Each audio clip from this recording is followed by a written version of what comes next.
Loophole in Florida state law allowing registered sex offenders to live just feet from your kids' schools. That's what some of you want to know after learning about a man living across the street from an elementary school in Cape Coral. For In the Corner's Christy Diamond digging deeper to get answers. Christy? Well, Florida law states registered sex offenders can't live within 1,000 feet of a school. But if that's the case, why is one living just steps away from Pelican Elementary? Pelican Elementary, home to more than 900 students and just feet from the home of a registered sex offender. Just makes me very uneasy knowing that somebody with a history like that is so close.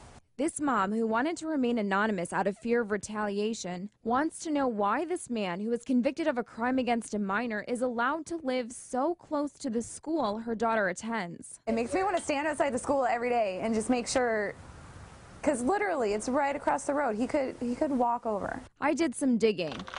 Florida law prohibits registered sex offenders from living within 1,000 feet of a school. But there's a catch. I found out the law only applies to offenders whose crime was committed on or after October 1st, 1995. This offender was convicted in 1992.